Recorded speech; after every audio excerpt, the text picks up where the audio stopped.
It's firewood day for Joey. Morning, everybody. Joey, welcome to my YouTube channel. Today I'm back out cutting firewood. I'm gonna knock this guy down here first, but I have this guy in the way, so I can't work on the right side of the tree like I like to work. One of the things that people say sometimes when they criticize my kung fu is they say, there's not enough kicks. Uh-oh.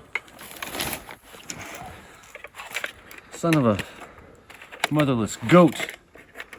It's true. I use absolutely zero fancy kicks. I just don't use them. I don't train for it. It's not part of my martial arts. It's true. Fuck!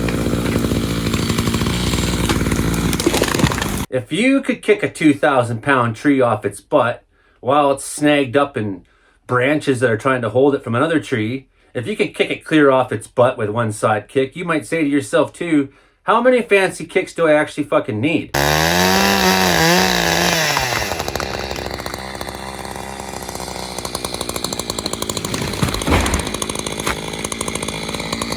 Sometimes people make suggestions to me about what kind of content I should have on my YouTube.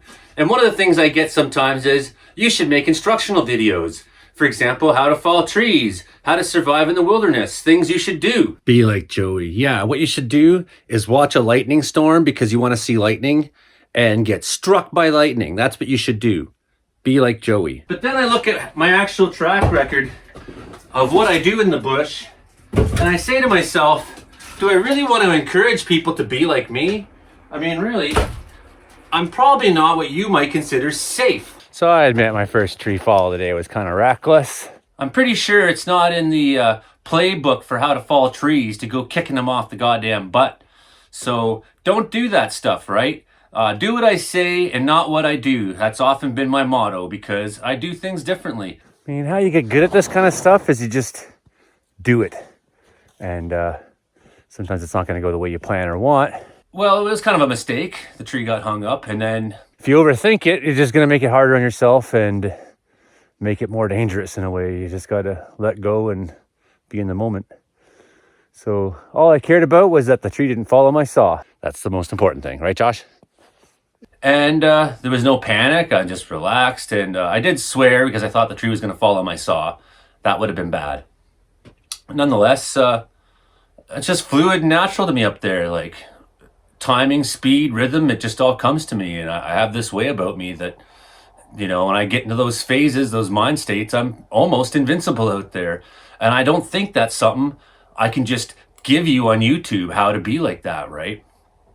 That's something that takes time out there. It takes relying on yourself. It takes going with less, being little, facing death, facing hunger, facing injury, facing pain. Be like Joey. What you should do is when you're 18, you should hitchhike through the United States to go see a punk rock festival. Be like Joey. I got docked marks on an evaluation this summer from BC Wildfire Service. And I mean, they're sort of fair on it. And that they said, you weren't camp ready. What if you had to stay the night tonight? We were thinking about staying the night and you guys weren't camp ready. And but we were in town. They could have said, hey, grab your gear. We might stay out there tonight. And we all had it at the hotel. So it was kind of a moot point.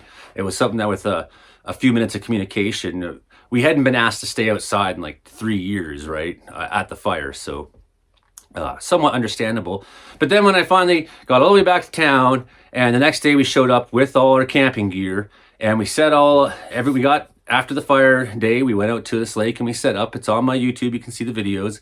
And everybody, there's 3 crews, and they went setting up some of them elaborate tents with air mattresses. And so I had my tent and all that stuff with me, but I didn't end up using it. What I did first was I went to the forest with the chainsaw and I cut up a big pile of wood, and the boys dragged it up, and we dragged it up to our fire pit.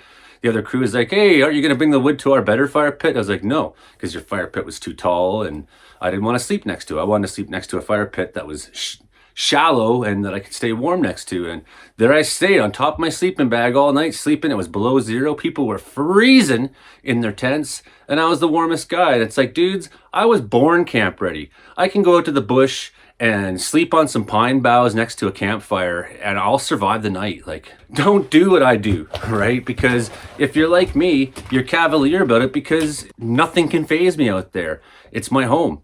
I'm free there. It's like, you know, no different than my backyard because it is my backyard.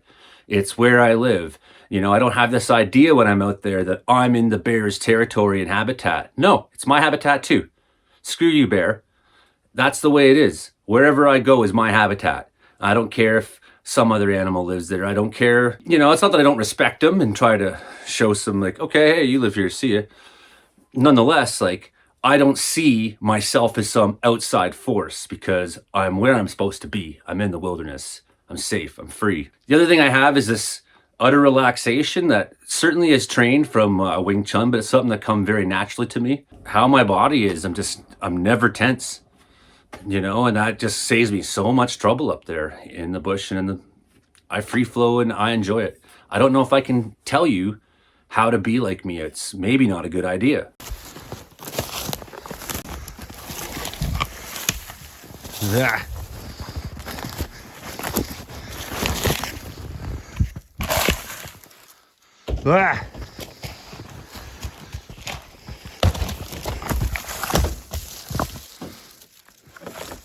Ah. Kind of cool.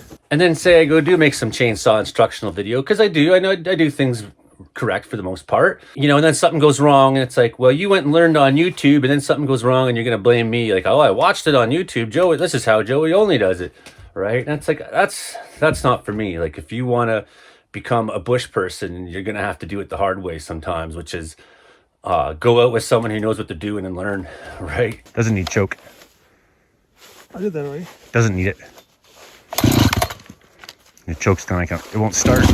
You can get tips from books or from YouTube or whatever. Like, if you enjoy watching that kind of stuff, like, that's cool. It's like, sometimes I enjoy watching Kung Fu videos for the same reason. I'm not really learning anything new sometimes, but I just having that language around and having it talked about, shown, happening, it keeps the brain going and keeps me in that state of having that knowledge more easily accessible in my life, right? So what I do hope to provide in my YouTube channel sometimes is instructional kind of things, but I just want you to kind of get a sense of what life can be like out in the wilderness too.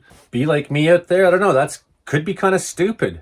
Like, I was always alone in the bush and always alone on the farm, climbing in the barn and pushing my limits, climbing trees with no one around, jumping off the quarry walls, often alone, 35 feet into the water, like when I'm in grade 4 and 5, like, bike up there and go for a jump. One thing that we don't have anymore in our society is the ability for kids to learn the hard way. So that's definitely something my children don't get the way that I did. I can't let them, because especially if I'm making videos and it's like, well, look how Joey lets his kids be. Whoa, better call the ministry there. I was one that would go into the bush at mom's place, you know, it was like flat swamp. Piles of trees and here and there, clumps of trees and beaver bog, and it's flat. And you get in there and you don't know which way is what. If you're real smart about paying attention, maybe you'll figure it out, right? And that's what I could do, is I could figure out from the sun what time of day it was, what way was what direction. I could figure out from the moss and the rocks which way the branches on the trees were, which way the wind was, because the white pine trees, they get very windswept shape to them, so you can tell where that must be where the prevailing winds come from, because look at the way all those trees are shaped. Be on the granite rocks and see the moss on this side and be like, hey, this is the north side of the rock. I just always knew in that way, right? I had that spatial awareness that I can't necessarily just teach to you. I took off when my best friend growing up, Mikey Graham, died drinking and driving.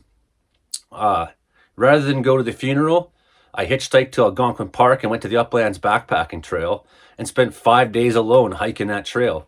You know, I didn't think much. I was 21 years old. That's what I did. 22 years old, 2001.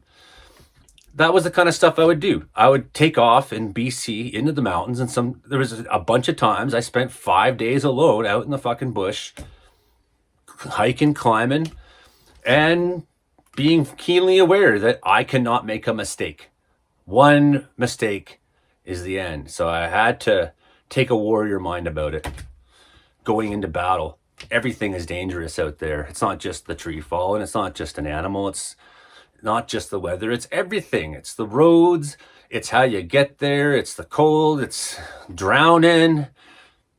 Anything can happen, man. And then anything can happen to you. You could start going through some like serious medical distress that just begins. You know, I didn't know. I just went. Todd Sirius and I spent 5 days and traversed a whole bunch of mountain peaks. And we had about 2 days worth of food with us. And we drank protein shake powder for supper for 2 nights because we weren't going to turn back. That's the kind of people we were. Once we decided, hey, let's finish this, let's do this. We didn't care how much food we had. We didn't care how steep the country was. We didn't care how dangerous it was or how cold the nights were. You can't just get that mental fortitude from having anything else but doing it. You have to do it lots. You got to be out there, be on the land, and be on the land alone a lot to know who you are in that place. When I was in Vancouver, I couldn't find people that would keep up with me or want to hike as much as me or be willing to go as hard and with as little as I did.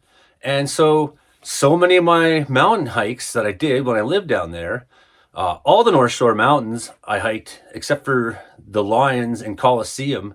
All of them I've been on alone, if not with somebody another time, because many of them I went again and again because that was my local kind of hiking terrain, right? Take the C bus over, get up to Lynn Valley and then hike that trail. And I'd sleep in Lynn Valley up some, top, show up on the backside of Crown.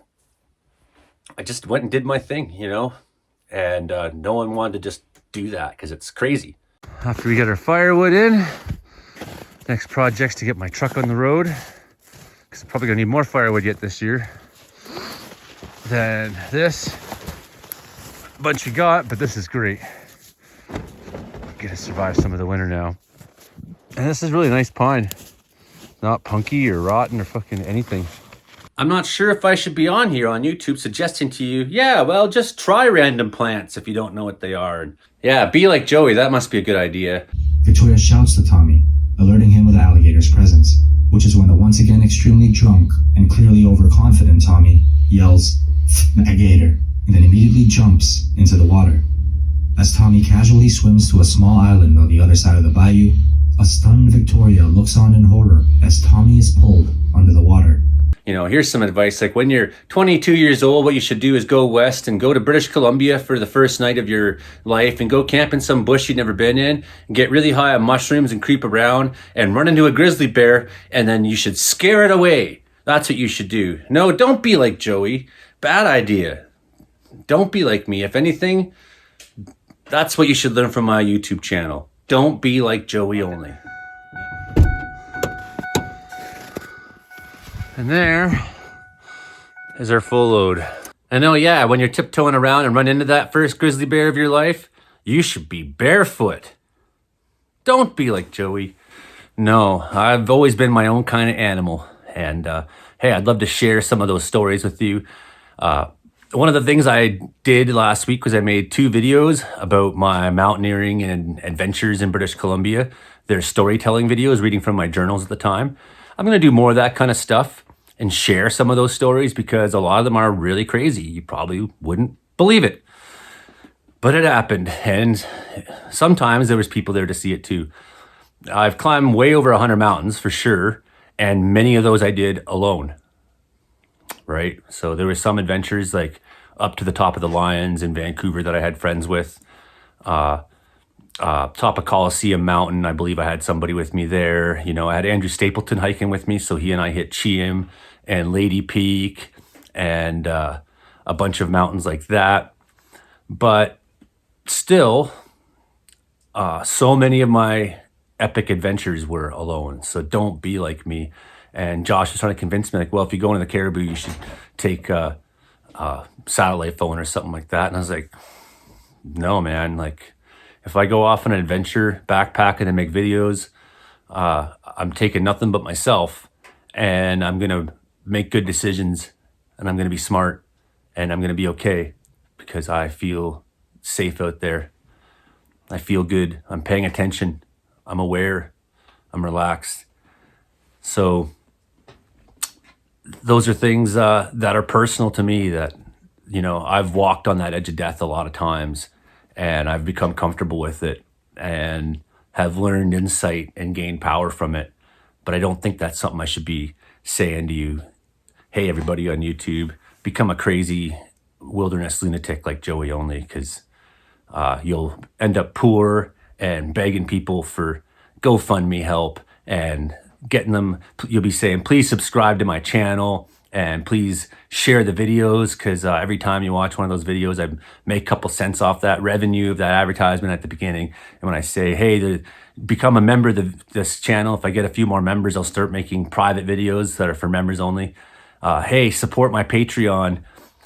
I've only got 2 Patreon subscribers right now, but I thank them very much, because that's the start of something, right? Because I just want to make cool videos about living in the mountains and being a lunatic like I am. All right, folks, thank you very much. We'll see you next time.